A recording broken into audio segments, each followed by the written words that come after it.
God, who is she? Babe alarm, look at her. I subscribe, box your charm, see that drip. Soaking wet, pushing cut, got a face. I can't forget. Oh my God, who is she? Hey, everybody, good morning, good afternoon, or good evening, depending on where you might be joining us from in the world today. My name is Meg Alexander. I am, as always, honored and excited to get to host another Power to Fly Chat and Learn virtual event. Now, today we are going to be talking about going from overlooked to unforgettable. We're going to have a fireside chat with author Lorraine K. Now, Lorraine is a frequent flyer with us and an absolute star. I cannot wait to introduce you to her. But before we do that, real quick, I just want to go into our code of conduct here. This is all a big wall of legalese. It looks real scary, but what it boils down to is just don't be a jerk, okay? As we interact with our fellow attendees or network with speakers, just make sure that we are leading from a place of kindness and respect. It's pretty hard to go wrong from there. If you got questions or you want more details on our code of conduct, you can always DM me. You can find me, Meg Alexander, in the drop down on your Zoom group chat box, or you can always email us. Our inbox is hi@powertofly.com. All right, y'all. This is some housekeeping. So this will be some information, super old hat for anybody if you've joined us for a Power to Fly event before. But if today is your first event with us, then hi, welcome. We're so happy to meet you. Now, the love is no less real for my frequent flyers. So for everybody joining us today, thank you for taking time out of your day to spend with Power to Fly and Lorraine K. Now, as we go through, I just want to encourage y'all to participate in any way you would like. You are always welcome to turn your cameras on. No pressure to look Instagram perfect, y'all. I'm on day like, oh man, at least 4 or 5 of the drag shampoo messy bun combo. So does not matter, okay? Whether you're coming to us from a corner office or your living room couch, we don't care. Don't stand on ceremony. We just want to meet you where you are. Now, if you don't want to participate with your camera, that's fine too. Anonymity is key in this digital age. So if you want to keep your cameras off, that's fine. We very much encourage you to participate in the group chat if you would like. Please feel free to let us know where you're joining us from. I'm coming to you from Toledo, Ohio. This is land that belonged to the Fox, Kickapoo, and Potawatomi tribes in my area. So if you know whose land you're on and would like to share that with us, please feel free, because we're always really eager to see how far the global audience spreads. Let's see. We've got, oh my gosh, all kinds of people. We've got people chiming in from Toronto, from Ohio, SF. We've got Campbell, Kentucky. Let's see, Scottsdale, Arizona, Metro Atlanta, Chicago, Maricopa, Arizona. Loving this, y'all. Santa Barbara. Thank you all. Oh, Connecticut too. Thanks, Jennifer. I'm loving to see this, y'all. Thank you so much for chiming in. All right, now, what you should know about today's event. We are recording as well as live streaming to YouTube. Hi, YouTube. So what you should know is that during today's event, you don't have to take notes, okay? You get to relax, enjoy the conversation we're about to have, and not worry if you miss a resource that's listed or, a reference or anything. So don't worry about that. In about 4 to 5 business days, everybody who registered, so whether you joined us or not, everybody is going to get a link sent to them in their email from Power to Fly. And that's going to have a link to where you can view this recording when it's posted on our website on powertofly.com. Now, if you want to share the recording with a friend or a coworker or a relative, you don't have to wait until you get that email from us. You can always head over to our YouTube channel. Like I said, we're sharing links for all of this in the chat thread as we go. But you can head over to our YouTube channel and the video should be posted there by end of business today. Now, there is a big section of, on our YouTube channel of some of our greatest hits, some of our favorite chats. But if you are looking to get the full, like, motherload, all of our resources, make sure you check out powertofly.com. Okay. All of our recordings live on there. They are entirely free for you. You get a free profile from powertofly.com. It was created when you logged in for today's event. So truly, y'all take advantage of those free resources. They are there for you to take. We want to make sure that they get into the hands of as many people as possible. Now, the last thing I want to encourage y'all to do is, like I said, connect in the chat, interact with your fellow attendees. You're also very much encouraged to ask questions. So if you've got questions for our speaker, please, please, please send those in the chat. Ask early, ask often. That is the best way to make sure that your questions get answered today. If you have multiple questions, you can always send those in, but ask away. If you want your question to be asked anonymously, that's fine. Just DM me and I will raise your question, but keep you anonymous. All right, now I'm very excited to turn the floor over to Lorraine. Now, Lorraine K. is an absolutely amazing person. If you haven't gotten a chance to listen to her speak, you're in for a real treat today. But Lorraine has been, a frequent flyer with us and has joined us ever since her Prezi days. Now, if anything that we're saying today really encourages you or you want to like learn more about Lorraine and her book, it's coming out in 2 weeks. We're all incredibly excited for her. Her book is called Unforgettable Presence: Get Seen, Gain Influence, and Catapult Your Career. There's a QR code on the screen for where you can find that. We will also be sharing, thank you, Ria. Ria's sharing links in the chat for where you can pre-order your book copy for yourself. So definitely make sure you check that out. Now, in case you are unaware of the fabulous Lorraine K. Lee, you're about to know. Lorraine is an award-winning global keynote speaker, an instructor for Stanford Continuing Studies, as well as LinkedIn Learning. And as you know, as always, she is the author of Unforgettable Presence. Now that's getting published this year. Lorraine works with Fortune 100 organizations, global teams, and individuals to teach them how to supercharge their professional presence. Lorraine is recognized as a LinkedIn top voice and has more than 300,000 LinkedIn followers and a decade of experience as a founding editor at companies like LinkedIn and Prezi. Lorraine has been featured in publications including Bloomberg, Forbes, Inc., and Entrepreneur. She graces our stages from time to time, and we are incredibly honored to have her. Lorraine, thank you for joining us today, and welcome once again to the stage. What would you like our audience members to know about you before we dive in? I think you did an excellent job covering that. And I just want to say thank you all for showing up today. I'm super happy to see such an engaged audience in the chat, and I'm excited to dive into the topics and concepts and themes in the book. Absolutely, can't wait. All right. So while we get going here, we have questions that y'all submitted. So if you want to dive in deeper on any of those questions, please feel free. Let us know. If you want us to dive in deeper on any of the terminologies we're talking about, anything, just shout it out in the chat. I've got eyes on there, and we'll be happy to keep the questions moving. All right. So to get us started, I want to talk a little bit about your background. Now, we gave people kind of a quick, like a quick teaser on what your career journey has been like, but what about your career journey inspired you to write Unforgettable Presence? This book was not something on my vision board at all, but I'm so excited that this is coming out into the world. So as you mentioned, Meg, I spent a decade of my career at tech companies, and unfortunately, I got impacted by tech layoffs at the end of 2022. I had created a very, very small side hustle while I was still in my last corporate job and was faced at this crossroads. Do I want to apply for another job right now, or do I want to start my own business?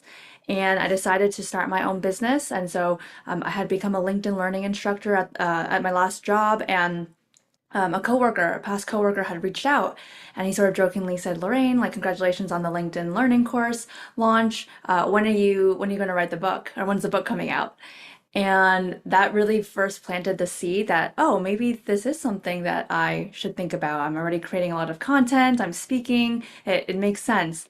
And so through that and through more conversations and eventually publishers reaching out to me on LinkedIn, I decided to write this book. And the ideas flowed quite easily, I think, when it came to coming up with the idea for this book. I think presence is it's such an important thing. Like, a lot of us, we hear presence, we think automatically executive presence, how I show up in a room.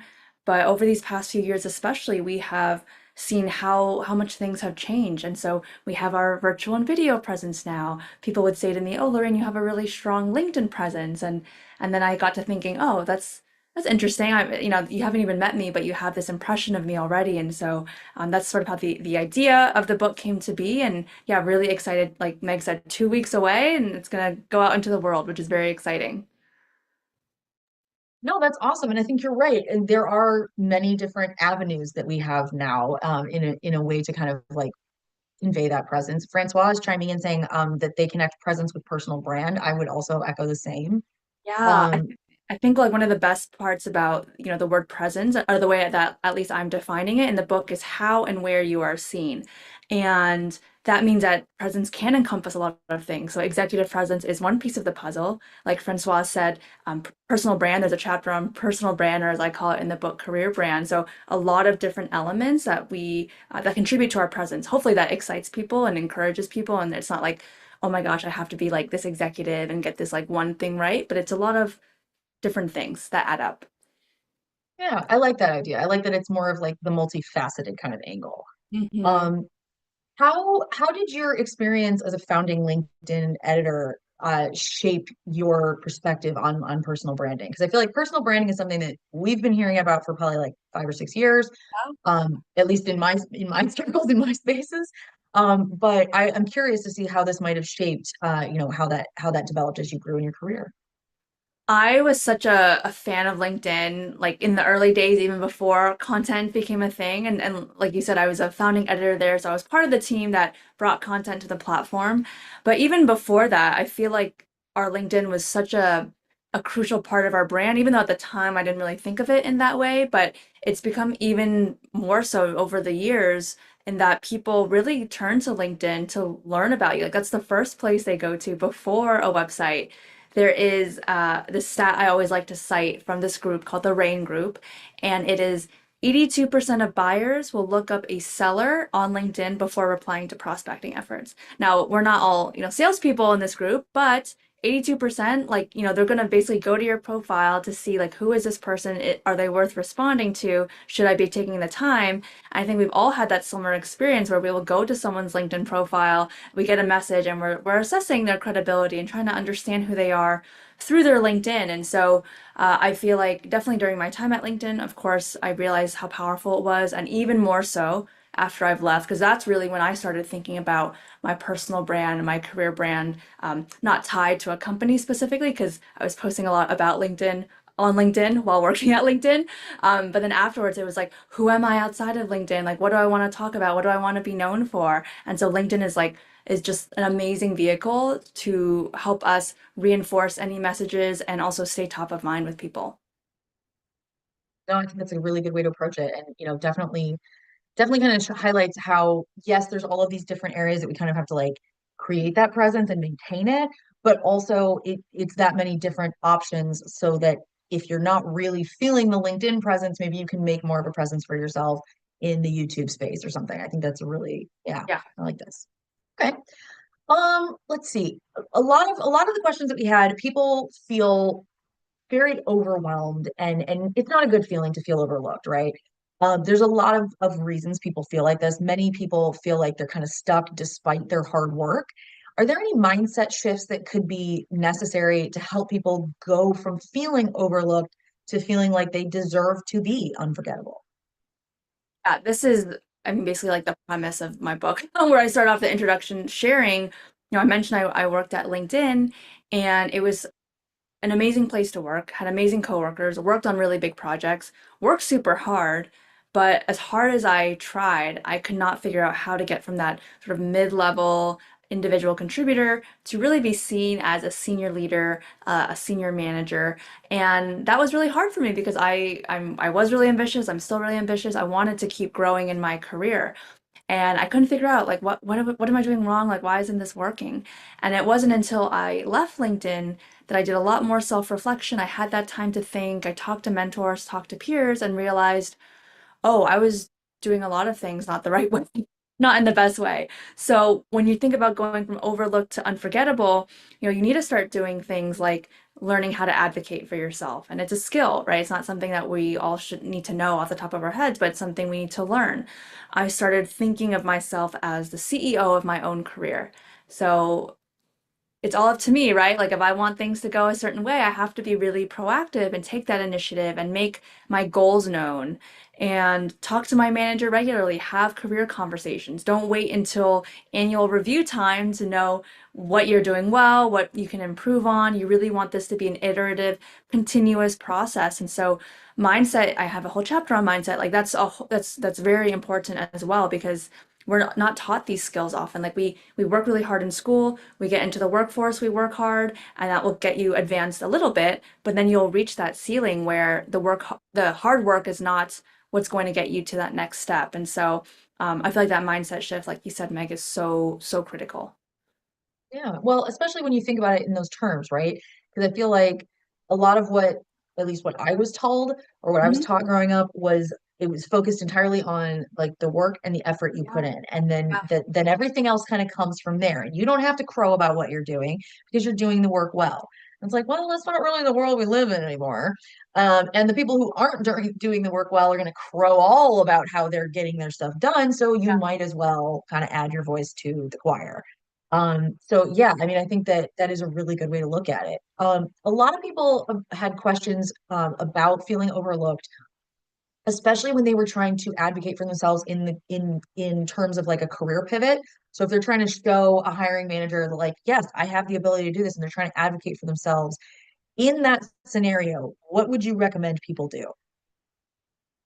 There are two things I would think about. The first is that you want to focus more on skills, and I think skills are going to be the future of hiring and work the workplace anyway, but focus more on skills. So less, oh, well, you don't have, the hiring manager might say, oh, well, you don't have experience in this industry or you don't have the right title. Instead, focus on, well, yes, that might be the case, or you might even bring it up yourself proactively. That might be the case, but the role asks for these specific skills, and this is how I excelled in those skills at my previous role. So you want to find a link. And then the second thing I would say if you're doing a career pivot is I talk a lot about coming up with a mission statement or a value statement. Or I talk about this acronym in the book called a UPI, which stands for a unique and powerful introduction.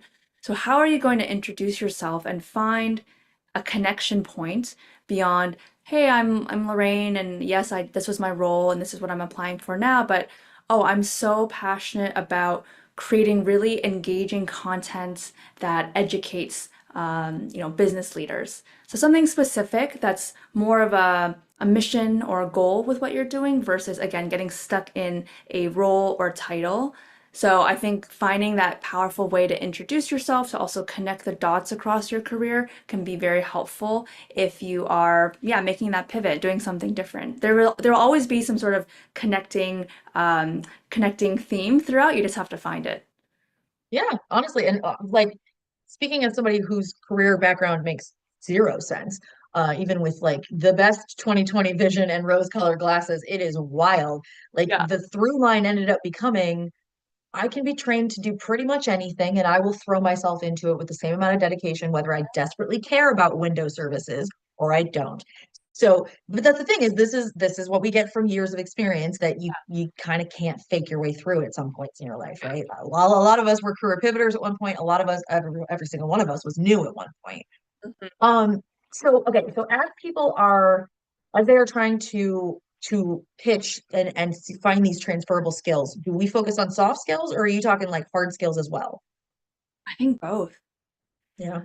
I think with the hard skills, we'll talk about AI a little bit. Like AI might replace some of those hard skills. I think both are important. I do think soft skills are going to be extra important if you want to continue growing your career. That's something that can't be replaced and that takes more nuance. Things like knowing how to build relationships, knowing how to influence others at work. And so I think having stories that back up those soft skills also can be helpful and really not just saying I have these skills, but showing. Yeah, I think it's one of those things that is it can be hard when you're in an interview setting because you want to be memorable, but you don't want to be too long. You want to be brief, but you don't want them to like not understand what it is you're telling them. So Yeah. yeah, it's a really fine line to walk. But I totally agree with like don't just say you have the skill, illustrate the skill. So like yeah, like I'm not great at multitasking, but I'm very, very, very good at compartmentalizing and task switching. So in my last role, I had to do this. There were 6 tasks I had to do a day. They rotated, and so here's how I managed it. Yeah. So yeah, I like that a lot. Yeah. Okay. As we are talking about LinkedIn, obviously it can be a very intimidating platform depending on how you're used to using it. I was somebody that was alive when LinkedIn first was, incepted and I was in the working world, but like I was working in bars and restaurants, so I wasn't really a part of LinkedIn for a while. If people are trying to make that first step to really build a presence on LinkedIn, even if all they have now is kind of a really bare bones profile, where should they start? First, I'm thinking about LinkedIn. I want us to remember that and we sort of alluded to this already, but like how powerful it is. LinkedIn is our virtual water cooler. It's become our virtual landing page, and it really is what I call the ultimate virtual office. So you want to be seen in the office, right? You don't want to be the only person who's not there. And so first, that's a mindset shift of understanding the power of LinkedIn. And then the second thing I would say is yes, you want your profile really all filled out, optimized. That's going to be the foundation of your LinkedIn presence. And then once you have that ready, that's when you take that next step and you start creating content and putting your voice out there. Now, as you said, Meg, it's very scary, and I totally get that. And even when I worked at LinkedIn, it would take me forever before I hit post because yeah, it's like, is this smart? Like, do I have a typo? Like, how is this going to reflect on me? So if any of you in the audience right now are feeling this way, totally normal. And what I would recommend to start is by commenting first. I think that's the lowest stakes way to really get your voice out there, practice creating content instead of posting directly from your profile. So what I would do is I would go find some people whose content resonates with you. You can go to my LinkedIn as well if you'd like, and I will make sure to respond. And you find a topic that's interesting to you, and then you leave a comment. But instead of leaving a comment that says, it's 2 to 3 words, I agree, thanks for sharing, you want to go a little bit farther than that. So aim for 15 words or so. It's a good rule of thumb to make sure that you're adding something of value. So you might ask a question, you might say, thanks for sharing, and I'd like to add, these 3 things from my experience as well. Essentially, you want someone to see your comment and to get an understanding of your expertise, your background, and then you're going to grow your following that way, and you're going to gain more confidence in your voice, and then eventually the confidence to start posting. You know what? I like that comparison, and I like that through line you drew, because I feel like a lot of us when we started on social media, it was with this feeling of posting to your own billboard, right? It was like, this is my message board, and here I am putting all of the things that are important to me, and I want people to know. And LinkedIn for me feels less like my personal message board and more like the bulletin board on campus, and you are letting everybody see it. So I absolutely very much identify with the like Yeah. double, triple check. No, did I check it again? Maybe I should check it 5 more times just to be sure. Yeah, exactly. And to your point though, it's also with that, you get more, I think, community building and you meet more people. And I've met some of, my great friends and best supporters through LinkedIn, starting off as strangers. So I think that's also something else to call out that's very powerful about the platform, especially if any of you are job searching or wanting to, simply grow your network to grow your career. It's the perfect place to do that. I like that. Okay. Um, when people are trying to amplify that professional visibility, especially if they're in a competitive industry, what should they do? Should they be looking around to see what other people like them in the industry are doing? Should they buck trends? If you were trying to stand out, what would you recommend to someone? The most important thing is that your work is being seen, and not just by your manager or your immediate team, but through the rest of the company. And so there's a few different ways to do that. I saw someone had a comment earlier about being an introvert. I'm an introvert as well, and so I know talking about our work can feel a little bit more uncomfortable to, compared to the extroverts out there. But there are still ways to get it done. And so with, all these chat programs coming out or messaging platforms that we have, I think that's a really wonderful way to share learnings and wins. And that's also another way to frame things. Like, I'm not bragging about myself, I'm sharing learnings and wins that can be helpful to the rest of the team. And so finding those avenues, like where are people showing up? Is it in your Slack channel? Is it an email listserv perhaps? Is it a company, intranet? For example, in my last role at Prezi, I every week would post a newsletter about our team. I knew that everyone would get emailed about it, and so that was a really great way to get visibility. And then I would also message in certain Slack channels where I knew leadership was, because I wanted them to see and to know about the work. And so another thing to remember is it shouldn't be about like me, but when we frame things in terms of the collective effort, us, there's actually data in Harvard Business Review that showed this, you're seen as more of a leader, which is a very cool thing, I think. And instead of the I statements, if you use a lot of I statements, you're actually seen as more junior. So there are ways that we can share our work, lift up others around us as well, that hopefully feel authentic and less like I'm just bragging about myself all the time. But it's important, you have to do it because if you're not going to speak up for yourself, again, become the CEO of your own career. If not you, then who? I mean, in the names of the street poet, Trick Daddy, it ain't tricking if you done it, right? So if that is, it goes to this back to the same thing of like you can't expect people to know what's going on unless you're telling them. So I very much appreciate this idea of like, yeah, I mean, I know you want your stuff to stand on its own, but it doesn't hurt to make sure people know it. Exactly, yeah. All right. Okay, in your book, you talk about the importance of communication. What do you recommend for people if they are struggling to master like video calls or virtual meetings and still want to stand out in that virtual space? I think virtual meetings and virtual calls are one of the biggest areas of opportunity. Particularly with meetings, our expectations are so low because meetings are overall so bad. So if you can be that person to stand out, to lead a productive meeting, I think that goes a really long way. And so in my book, I talk about this concept called the passive to active meeting framework. It's a few simple steps to walk through whenever you're leading a meeting, but let's focus on the first step for now, which is the warm-up step. And I think this is a very powerful way to get people engaged from the start, to set the tone of the meeting, and essentially again, another mindset shift. When you are facilitating a meeting, you need to start thinking about yourself as the entertainer. And I call meeting facilitators the new entertainers of the workplace. And so, like you did, Meg, like chime in the chat, like let me know where you're from, what brought you here. I will play, a song from like a team playlist. I'll ask a question of the week in a team meeting, something different. Maybe you ask people to brainstorm an idea, write something down, something that breaks us out of the monotony and the autopilot of our meetings. And to your other point about showing up virtually, again, like we are all on video in some capacity now, and just showing up on video, knowing how to mute, unmute is not taking advantage of this medium that we have. And so I talk about the T method in my book. You're hearing a lot of acronyms today. I love a good acronym, a good framework. So tech, energy, aesthetics, setting those three things up for your video presence is going to make you look a lot more professional, a lot more credible, competent. Like people are going to view you differently, like probably subconsciously, but I mean, it's still in your favor, and it's going to make you feel much better about how you're coming across on camera too. Yeah, no, I think that's a good idea.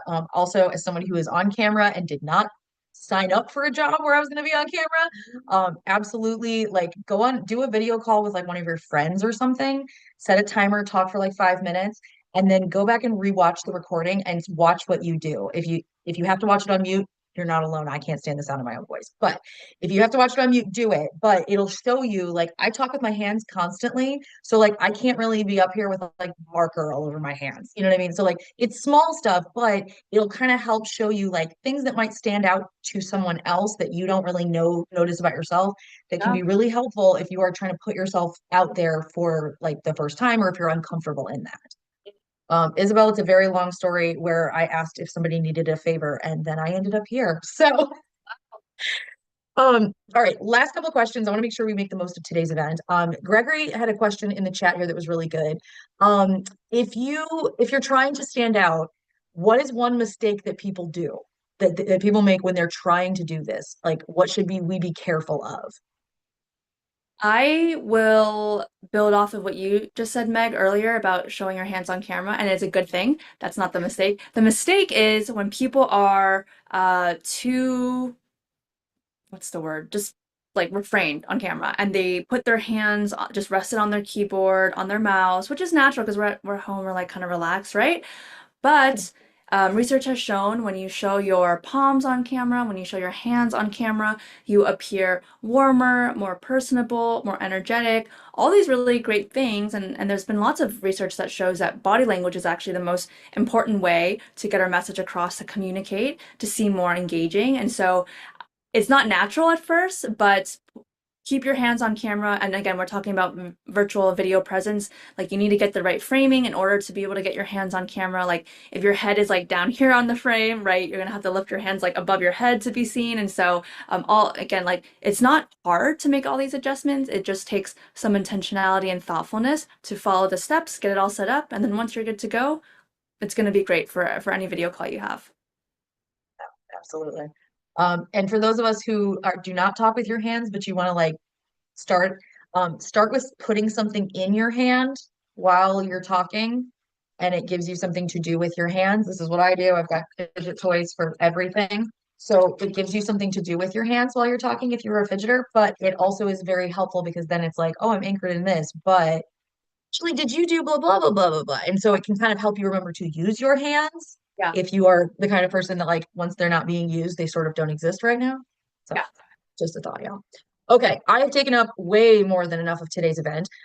As people are leaving today, what do you want them to remember from this event?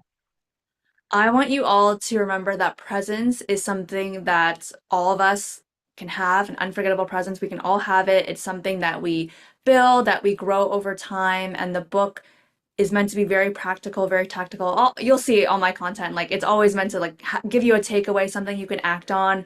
And so I hope you feel more confident, excited, empowered that you can build your unforgettable presence. We don't need to be a particular seniority, industry, personality type, right? And so, yeah, excited for you all to check out the book. There's a bunch of pre-order bonuses that you get. The earlier that you pre-order, you get even more.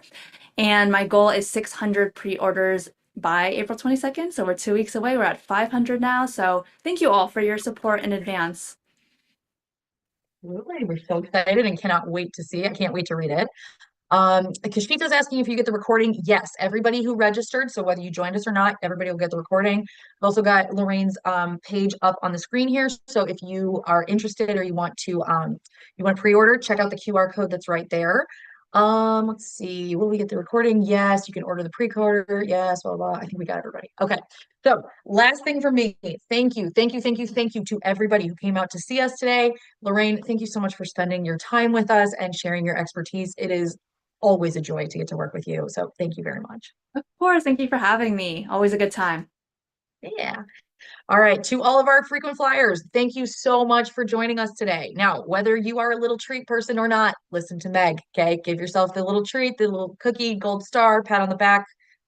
Maybe not Starbucks is all I'm saying, but do that for yourself, okay? Because you just took 30 minutes out of your day to do something positive for yourself and your career. That's not easy. It's not simple. It's not something most people enjoy. You know why? Because there's no, what is it? Or no, because there's no reality job hunting show game yet. Okay. So we know this can be a slog, but thank you all so, so much for joining us. I really hope that the time you spent with us is worth it, and we cannot wait to see you back on another event soon. Go out and have the day y'all voted for. And hopefully we'll be here by the time you come to see us next. Bye, everybody.